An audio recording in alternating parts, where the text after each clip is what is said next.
Hi, Peter Charles here, Hook to Fly Fly Fishing. And if you've been following my videos on active nymphing, you know I've talked about flies and fly design. Well, I thought, you know what, let's look at fly action, because I think that's more important. I've since been fishing on the river, and I'm finding that, I'm looking at all these different kinds of flies, and I've caught fish on half a dozen of these varieties, some that had a lot of movement in the body and some that didn't, and yet they all caught fish. So, I started thinking, is it more the action of the fly than, anything else? You've got to get the size right and the color sort of right. But I caught, fish on some kind of weird color combinations and they still hit it. So it gave me an idea that maybe it's how I'm working the fly that's making the difference. So I thought, okay, let's take a look at a test tank video, which I have here. And we're going to look at how these flies behave in the water. Now, this first one is on a standard wet fly hook, which is a standard shank, 2 extra heavy. It's got a 4mm tungsten bead, and it has some lead in the body, but I don't have a hackle. And hackle tends to slow things down and change how the fly swims because of its drag. And this one has no hackle. So let's see what happens here when I jig this up and down. Now, I'll back up here a little bit. You notice when it's under tension, okay, it's going straight up, which is good.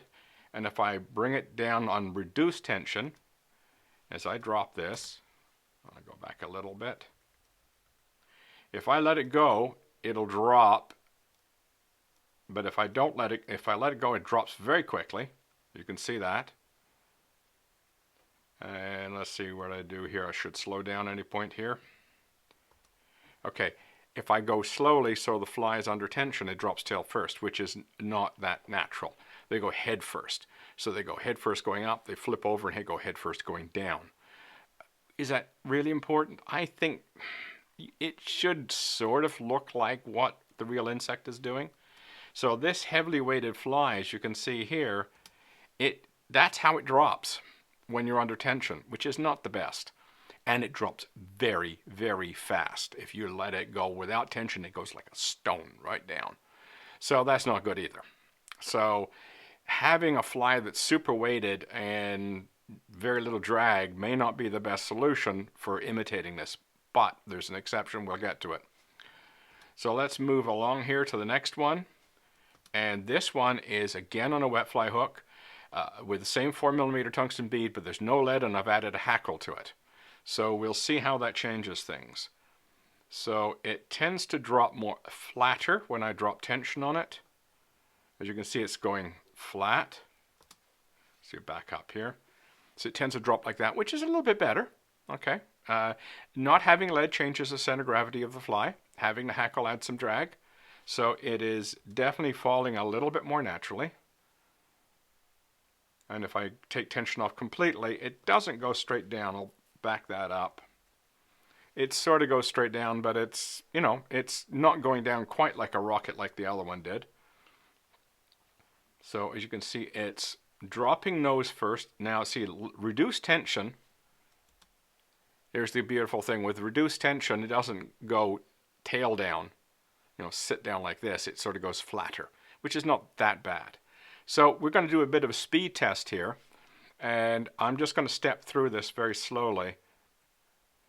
And now the no lead with the hackle gets a bit of a head start here. And then we're just going to walk our way down through this. And you can see all of a sudden the no hackle with the lead starts to accelerate and leaves the other one behind. So if you add lead and you don't have a hackle, it's definitely going to sink faster. I think if we were sinking this over a couple of feet, you'd see a huge difference between these two flies and the speed it takes for them to get to the bottom. So let's just finish this off. Now the last one is on a jig hook, and I've got these over here. So these are my like swimming nymphs, very thin bodies, just a little bit of hurl on there, and that same 4mm tungsten bead, but I put them on barbless jig hook. And let's look at the attitude of this fly. Now if I move it laterally, it stays more or less flat. You slight upward angle. And as I move it up and down, it's not really changing that attitude very much. It does go a little bit nose down if you really drop it fast, but it stays more or less flat. So are there some takeaways from this? Well, I sort of like, okay, this is a problem.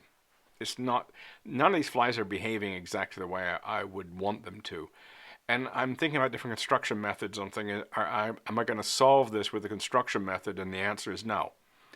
I think what you're going to be using will depend a lot on your conditions. I mean, this tungsten bead here with a smaller tungsten bead with a jig hook, you might want to fish that on a shallow run where you're not going to get too deep. If you're fishing a very, very deep run, you want to maybe use that really heavy fly. So, but how can you make it look natural? So here's the ticket. When I went out on my last fishing trip to work on active nymphing, I came up with a technique on how to control the sink rate.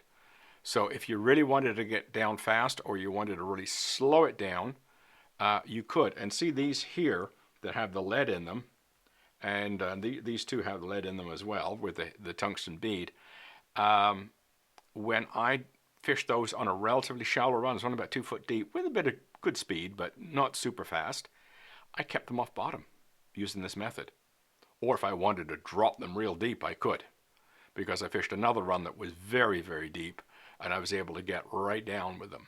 So how I managed that, I'll illustrate in the next video, and I think this is the definitive way to fish the active nymphing technique because it is so controllable. And that was my problem before. No matter which technique I used, which fly I was used, at times things were a little out of control. And yes, I caught fish, but I never felt really like I was totally on top of it. Now I am. So stay tuned to the next video because I use all these different flies in different situations, even in situations where they were the wrong fly. Still caught fish and still managed to keep them off the bottom for the most part. So we'll get to see what that looks like. So check out the next one. Cheers.